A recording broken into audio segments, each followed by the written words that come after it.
Ini saya ingin membahas perihal bagaimana kita melakukan identifikasi masalah. Banyak orang mengatakan bahwa saya tidak bermasalah. Organisasi saya, pekerjaan saya tidak bermasalah. Pada saat orang itu mengatakan bahwa saya tidak bermasalah, pekerjaan saya tidak bermasalah, yang terjadi biasanya adalah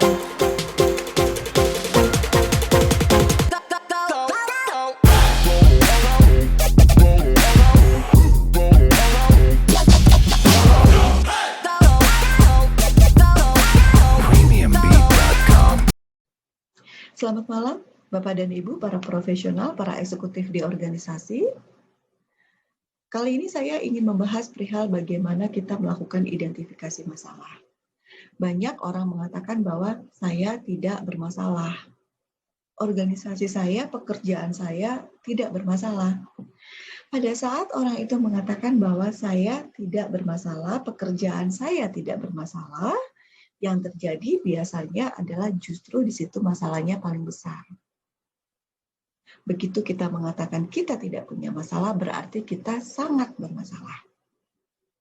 Masalah itu sendiri adalah, kalau kita melihat definisinya ya, masalah itu sendiri adalah suatu kesenjangan antara tujuan dengan realitas atau dengan kondisi saat terjadi saat ini, gitu ya, kondisi yang terjadi saat ini. Jadi ada satu kesenjangan, gitu ya. Nah, ini yang begitu ada kesenjangan itu yang kita sebut dengan masalah. Itu konsep dasarnya. Nah, di dalam kita menjalankan bisnis di organisasi, kita menemui begitu banyak permasalahan dalam keseharian. Menumpuk, masalahnya kompleks. Dari semua sisi sepertinya bermasalah.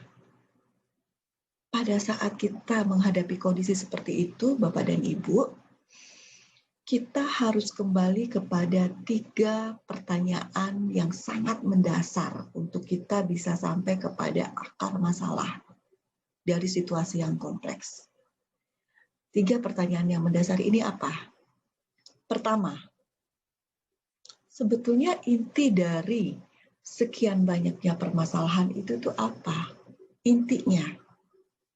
Karena Bapak dan Ibu, yang namanya fakta, yang namanya masalah, yang namanya gejala permasalahan di organisasi itu banyak pasti.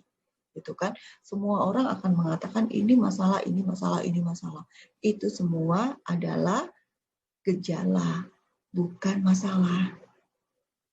Kita harus bisa bedakan sebagai seorang eksekutif, sebagai seorang leader di organisasi.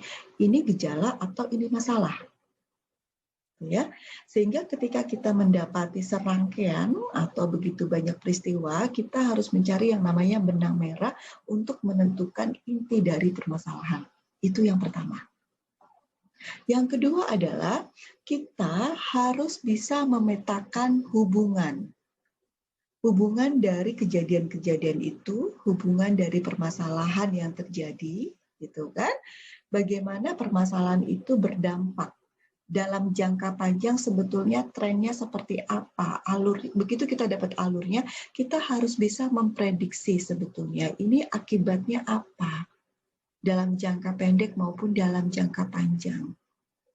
Begitu kita sudah menemukan akar masalah atau inti masalah gitu ya, kemudian kita melihat hubungan sebab akibat untuk memprediksi konsekuensi atau akibat dari permasalahan, dan yang ketiga adalah apa yang menjadi kunci dari situasi itu? Apa yang menjadi kunci dari situasi itu? Nah, untuk bisa memahami semua ini, untuk bisa menjalankan semua ini, tentu Bapak dan Ibu perlu memiliki ilmunya. Ilmu tentang apa? Ilmu tentang organisasi. Bapak Ibu harus menguasai, gitu kan? Bagaimana organisasi ini? Bagaimana suatu desain organisasi ini terjadi, gitu ya? Bagaimana dinamika organisasi yang ada? Sehingga Bapak Ibu bisa menerapkan ketiga hal tersebut. Ya, pertama adalah inti dari semua permasalahan atau semua gejala atau semua peristiwa. Kedua adalah hubungan, gitu ya, tren atau prediksi di masa depan, apa akibatnya dari serangkaian begitu banyaknya masalah, dan yang ketiga adalah sebetulnya apa yang menjadi kunci dari situasi tersebut untuk kemudian kunci itu yang kita pergunakan untuk menyelesaikan masalah. Baik, itu adalah 3 pertanyaan filosofis yang perlu kita pahami, perlu kita pikirkan pada saat kita menghadapi sekian banyaknya permasalahan di dalam organisasi. Sekian dari saya. Terima kasih banyak. Sampai ketemu di video-video yang selanjutnya. Salam.